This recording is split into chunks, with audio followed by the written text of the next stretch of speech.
ลประชาชนสูงสุดแห่งสาธารณรัฐประชาธิปไตยประชาชนลาวร่วมกับศาลปกครองสูงสุดแห่งราชอาณาจักรไทย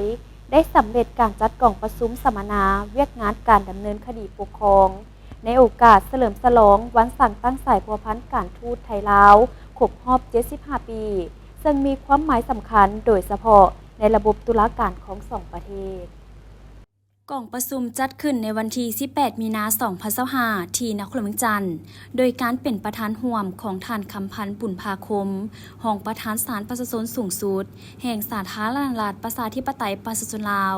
ท่านประสิทธิ์ศักดิ์มีลาภประธานศาลปกครองสูงสุดแห่งราชอาณาจักรไทยมีรองประธานปกครองสูงสุดท่านหัวหน้าคณะศาลหัวหน้ากรมและแขกถูกเชิญเข้าร่วมท่านคำพันธ์บุญภาคมได้กล่าวว่ากล่องประชุมสัมมนาวิชาการด้านการดำเนินคดีปกครองในครั้งนี้ดำเนินเป็นเวลา 2 วันเต็ม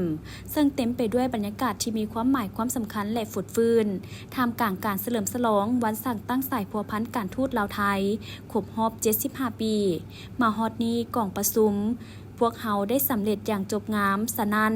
ณโอกาสที่มีความหมายสำคัญนี้ในน้ำต่างหน้าคณะน้ำสารประชาชนสูงสุดขอแสดงความรู้บุญคุณอย่างล้นเรือและขอบใจเป็นอย่างสูงมายังอาจารย์คณะน้ำสารปกครองสูงสุดและกระทรวงการต่างประเทศแห่งราชอาณาจักรไทย